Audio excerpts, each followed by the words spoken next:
Well, go ahead and call the meeting to order. Jen, would you take roll, please? Commissioner Corbin? Here. Commissioner Johnson? Commissioner Waldner? Here. Commissioner Thel? Here. Mayor Lindsay? Here. You have before you, note that Commissioner Johnson just arrived. You have before you, and that the agenda for this evening. Motion to approve agenda. Second. We have a motion and a second. All those in favor signify by saying aye. Aye. Those opposed, same sign. Motion carries.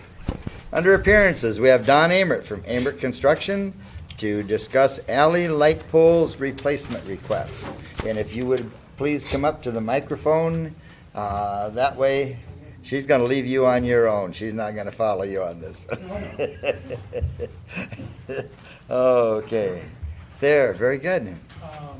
We've been working on the parking lot expansion, parking lot paving, and the alley was abandoned.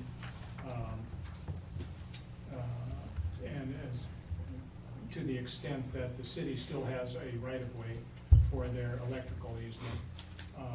Brad has helped immensely to improve my understanding of the policies that are regarding this, the light poles, et cetera.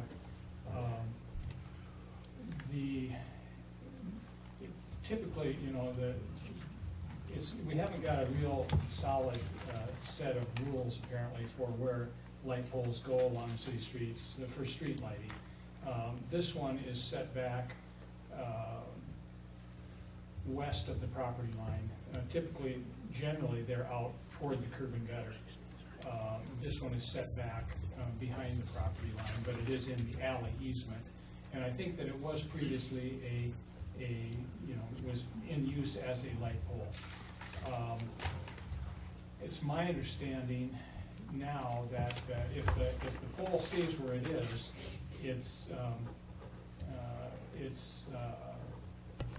still the city's pole, and it's still serving the purpose of providing street lighting at that location.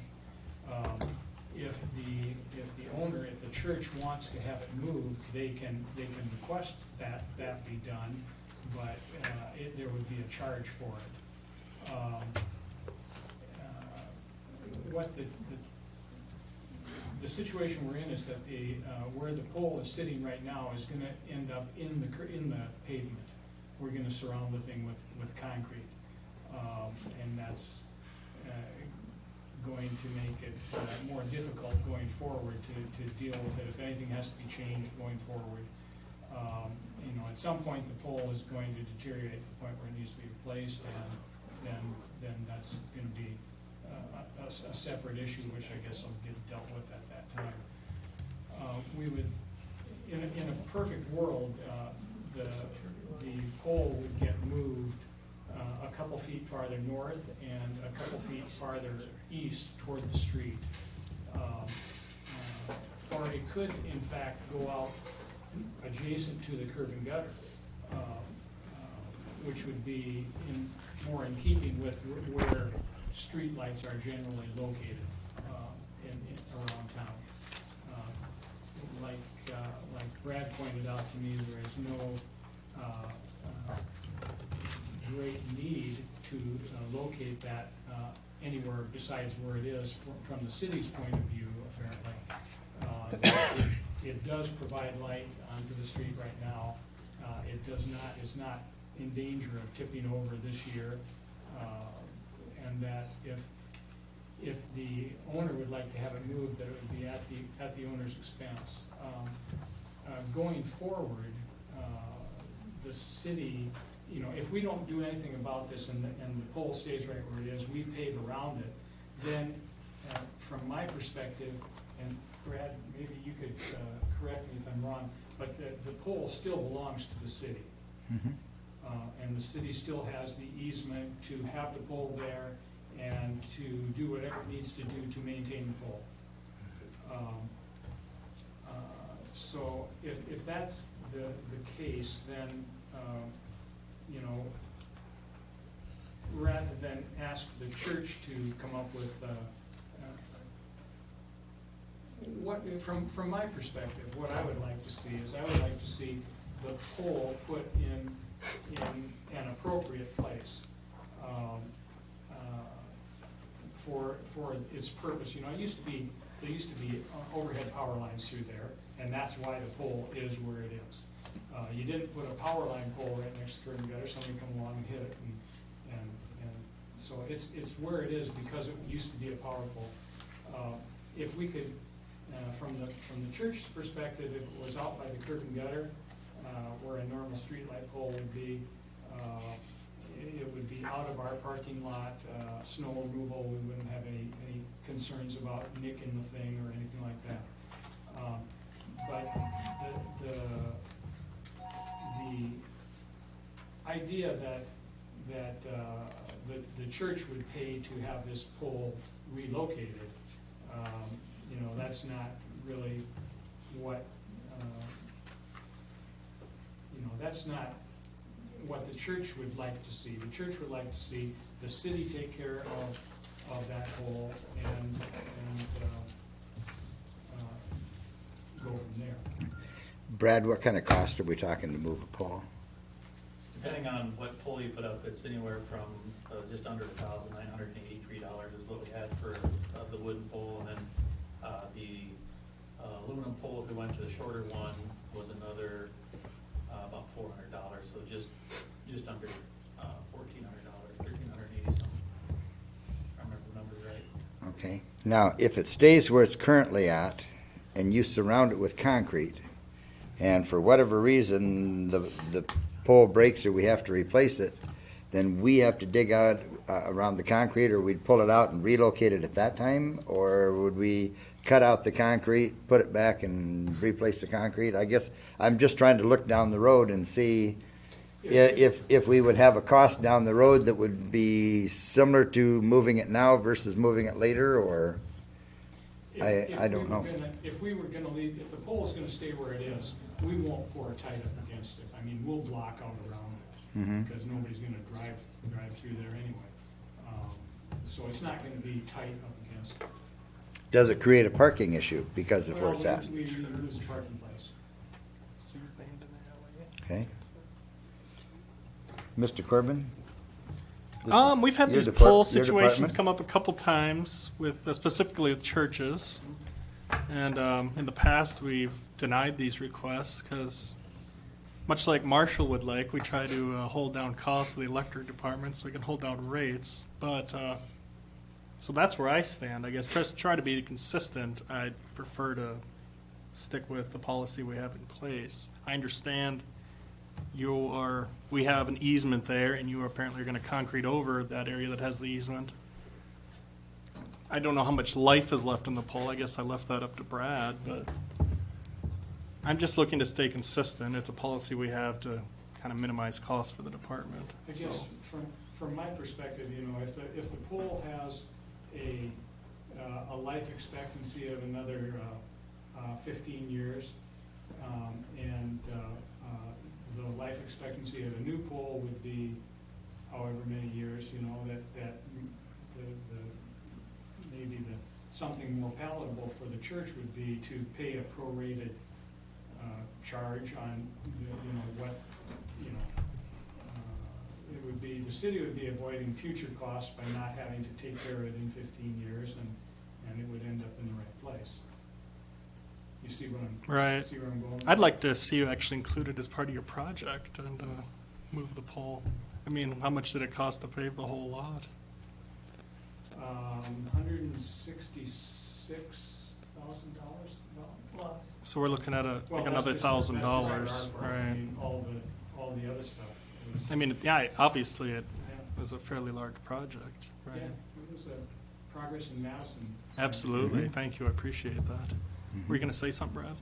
Just the concern I have from the precedent standpoint is that if we, as a city, decide that we would go out and replace, move, or change poles to ones that are more aesthetic or in a better location, should any private property owner not like where they're at, there's 600 and some odd streetlights and security lights that we could do, and at $1,000 a piece, my math says that's $600,000 of risk that we expose the city to. So I want to put a finer pencil to that, so everybody understands what we're talking about. That, yes, it is one pole, it is $1,000, but the exposure is that if we want to treat everybody the same, that we could have $600,000 of exposure. So that's why we're having these discussions, and that's why it's important. Well, at some point in the future, the thing is gonna go bad, and something will have to happen with it. I'm not entirely worried about that because we know at some point all the poles, the wood poles are gonna go bad Sure. and you might have a drunk run one over too. I mean, that happens, but, and that's, I guess, where Brad was going, the whole precedence thing. Obviously, I guess I'm also not hearing that it's a public safety issue. As far as like, it's not right in the middle of an alley where people are gonna be No. zooming by and No. that, so. Okay. The lighting of the street would be better served if it was out by the curb. And as you go north from there, the next light is about 300 feet away. It's quite a ways. Quite a spread. As my next question, what is lighting wise does this pose for us? No, security wise. And safety wise. Yeah. Yeah, I mean, there's a reason that we have the streetlights. Exactly. Yeah. Mhm. So if we Is- concrete up around it or Close square it off, closed off, and it needs to be repaired, is the city gonna then fill in that hole with concrete? Well, that would be the question. Would the city then relocate it out to the curb and gutter? Or would the city put another one right back in the same place, or? I think the best answer for that is whenever that happens, they'll make that decision. Mhm. If it's 15 years from now, it's hard for me to say what decision they would make and, Sure. I mean, chances are they would, I don't know, it'd almost be 50-50 maybe. Well, hearing you mention, something about, life of the pole. I'm just gonna throw out, is this something in that we could look at splitting the cost of, because it's all new construction, and that is the reason why the pole's being asked to be moved rather than just being moved for the sake of being moved. And I guess from my standpoint in that, if the church and the city would be willing to split the cost of the moving in that, if that's something that would be palatable in your department there? It's a question that comes up fairly often. I guess I'm just looking at in terms of consistency, because if we start splitting Yes. the cost for the other 600. Well, but if you look at consistency and there's, doing a major remodel that affects a pole and that, I would think that, that could be looked at in the future rather than somebody just calling in and saying, I don't want this pole here because it shines into this room, I want you to move it. In that case there, I would be consistent in saying, if you want that one moved, and that moved. But here, where they've gone to such a major remodel, and that, I'm just wondering if, again, it's your department, you and Brad, if that's something that you would think be palatable, if the church would split the cost with you and. How's the church feel about that? I'd have to go back. Right, right. But Tess indicated to me that we wanted 2 steel poles up, it was $500 each. For the cost of the pole. Okay, There's ground rods, there's labor and all that that goes into it on top of that. so it's more than 500. Yes. To get I- an aluminum to. I feel, just as my point of view, as long as it's in the easement, that's where it was surveyed for the electrical years ago, and we have an easement, we'll leave it there, and, when, like Mike said, when it happens, when the pole rots off, that might be 20 years from now, we could look at it then, and I just cannot see spending extra dollars to move a pole that is in our right-of-way and easement.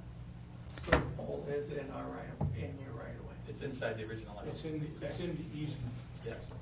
but the main wire coming in isn't. right. Okay. See, and I looked at that pole, and in 20 years of stretching it, I think, if it's a pole that I'm looking at in the northeast part of the parking lot, Yeah, that's the one. yeah, that, the quality and condition of the pole, I think is one that is, you know, it's not great, you know, and, you know, I just think that, you know, with as much major change as they've made in that area, that, you know, if we could split the cost with them and move it, I guess I would be in favor of that. John, where are you at in the project right now? How quickly are you going to come to this point where this becomes a critical issue, the decision on We're where to about go? that far away from that. Well, that's a lot further than this. Yeah. Marshall's point is that when the new power got bored through, that they kind of wove out of the easement area, that they got over a little too far south and actually got past the easement and onto church property. That's the point that Marshall is making, that, you know, if the church is willing to give an easement for where that power line actually is at this point, maybe there should be a cost for that easement of half the pole. And that's a thought that just occurred to me the first time right now. Well, you know, I guess listening to the numbers I heard at first, and that, you know, if the city put in $700 toward the movement, and the church put in the $700 plus the easement for the error, and that, you know, I guess to me it's worth having it done now and then not having to deal with it in the future, because it isn't going to be that far in the future that pole is going to be needing some attention just from the looks of it. So. How But many again, how many poles do we have in this situation, Brad, that it could cost us that much going down the road? Because if we're gonna do it for the church, we're gonna have to ask the other property owners that wants a pole moved, are you willing to pay? And If they're doing major construction is what I'm referring to. well, if they're If they just building want a it moved, garage, they can pay to then move it. If they're building a garage next to the light pole, then Well, you're not gonna Is build that a Paul? garage next to a light pole without an easement. Well, You you'll can't be come in within closer than 2 5 foot. feet. Right. you'll be within probably 2 foot of your footings or so. Well, you've got generally a 5-foot minimum side yard. Yeah. Every place, Yeah. but So we're talking about $500 a pole if we split it? 7 and 7 is what I come up with. 7 and 7. Because Brad was thinking it was about $1,400, and it was part metal, part wood. and- that would be, $1,400 would be take out the wood one that's there and put a metal one in. In place of We're it. talking down by the curb, right? We'd move it, you know, To make make it it most appropriate. advantageous for the street. Appropriate place. I see a benefit too to the street by having the pole move closer to the street if the next one is 300 feet up. So,